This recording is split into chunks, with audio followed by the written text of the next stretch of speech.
kapamilya, patuloy na nakabantay po ang buong puwersa ng ABS-CBN News and Current Affairs para maging ligtas po at makabuluhan ang pagunita ng Semana Santa. Mula sa Araneta Bus Terminal sa Cubao, naroon po si Jackie Manabat.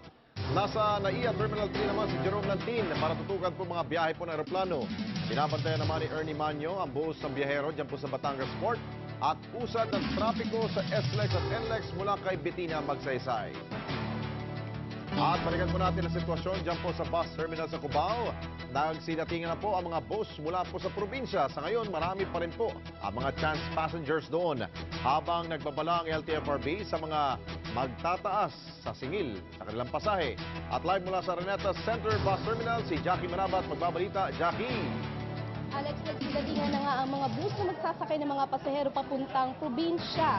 At ayon sa mga dispatch ay napakarami pa rin chance passengers sa kabila ng paulit-ulit na abiso na mag-book ng maaga ng mga ticket. Simula nung weekend, wala pang naitalang insidente ng nakawan dito sa bus terminal dahil napakahigpit ng seguridad sa lugar, particular na sa mga entrada ng bus terminal.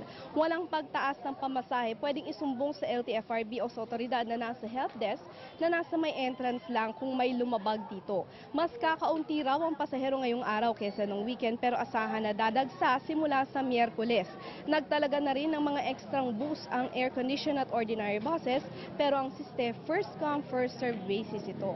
May papromo naman ang ilang bus lines sa mga maagang magpapabook ng ticket tulad ng free meal sa isang stopover sa Quezon Province. May pa ang pila sa mga ticketing booth pero asang hahaba na ito pagdating mamayang tanghali. Sa ngayon ay banayad pa rin ang daloy ng trapiko dito sa paligid ng Araneta Bus Terminal pero asahan daw na magsisikip ito mamayang hapon hanggang mamayang gabi. At yan muna ang pinaka-latest mula dito sa Araneta Bus Terminal. Balik sa iyo, Alex. Okay, maraming salamat, Jackie Manabat. Sa mga oras na ito, maluwag pa rin ang daloy ng trapiko sa NLEX at live mula sa NLEX magbabalita si Bettina Magsaysay. Bettina? Tama ka, Bernadette. Tuloy-tuloy pa rin ang daloy ng trapiko dito sa NLEX. Sa Miyerkules at Huwebes pa kasi inaasahan na dadagsa ang mga motorista. Pero para naman maibsan ang pagkumpul-kumpul ng mga sasakyan sa mga toll plaza ng Balintawak at Mindanao, magbubukas ang NLEX ng tinatawag nilang Holy Week Express Lanes. Para ito sa ating mga kapamilya na gustong tuloy-tuloy ang kanilang biyahe. Ngayon, Bernadette, ang mga lanes na ito ay isang bayaran lang ang kailangan ng ating mga motorista. Yung mga galing Balintawak at Mindanao papuntang Dao, 218 pesos ang kanilang ibabayad. Yung papunta namang Subic, 408 pesos at yung papuntang Tarlac naman ay 332 pesos. Mas makabubuti din kung exact amount ang inyong ibibigay para hindi na kayo kailangan maghintay pa. Pagkatapos ninyo magbayad, bibigyan kayo ng 2 stubs na siyang ipipresenta nyo naman sa exit. Ngayon naman, ang daloy ng trapiko naman dyan sa SLEX ay tuloy-tuloy pa rin. Magaan ang daloy ng trapiko dyan sa north at southbound lane. Kung kaya't doon sa mga plano bumiyahe ngayon pa lang papunta sa kanilang mga probinsya, asahan na dire-diretso ang inyong biyahe ngayon. At yan muna ang latest dito sa North Luzon Expressway. Balik sa inyo dyan sa News Center. Maraming salamat, Bettina Magsaysay. At alamin po natin ang sitwasyon dyan po sa Batangas Port kung saan inaasahan rin po ang dagsa ng mga biyahero. At live mula sa Pier ng Batangas, si Ernie Manyo magbabalita. Ernie, kumusta? Nagsimula na, Alex, yung pagdagsa ng mga libo-libong pasahero dito sa Batangas Port para umuwi sa kanilang mga probinsya para gunitain ang mahal na araw, partikular yung mga nasa Roro. Pero ito nga, dahil nga inaasahan at na-anticipate na yung malaking volume ng mga pasahero sasakay ng Roro, hindi na muna nagbigay ng pre-reservation yung ibang mga shipping companies tulad ng Montenegro Shipping Lines.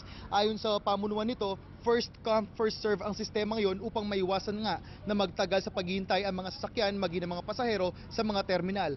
Kaya kung gusto niyo makakuha ng ticket, pumunta ng maaga dito sa port.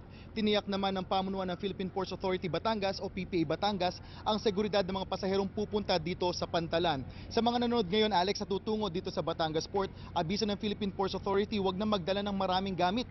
Paalala rin ay pinagbabawal ang pagdadala ng mga deadly weapons tulad ng baril, kutsilyo, maging ng mga flammable materials. At may nakantabay din dito na help desk. Sabi nga nila, huwag daw magtubiling lumapit sa kanila kung may mga katanungan o kailangan ng tulong. Alex, yan muna ang mga pinakahuling balita dito sa Batangas Port. Balik sa inyo dyan sa studio. Ernie Manyo, maraming salamat sa iyo. Patuloy naman ang pagdating ng mga pasahero sa NAIA. Live mula sa NAIA Terminal 3, si Jerome Lantin magbabalita. Jerome?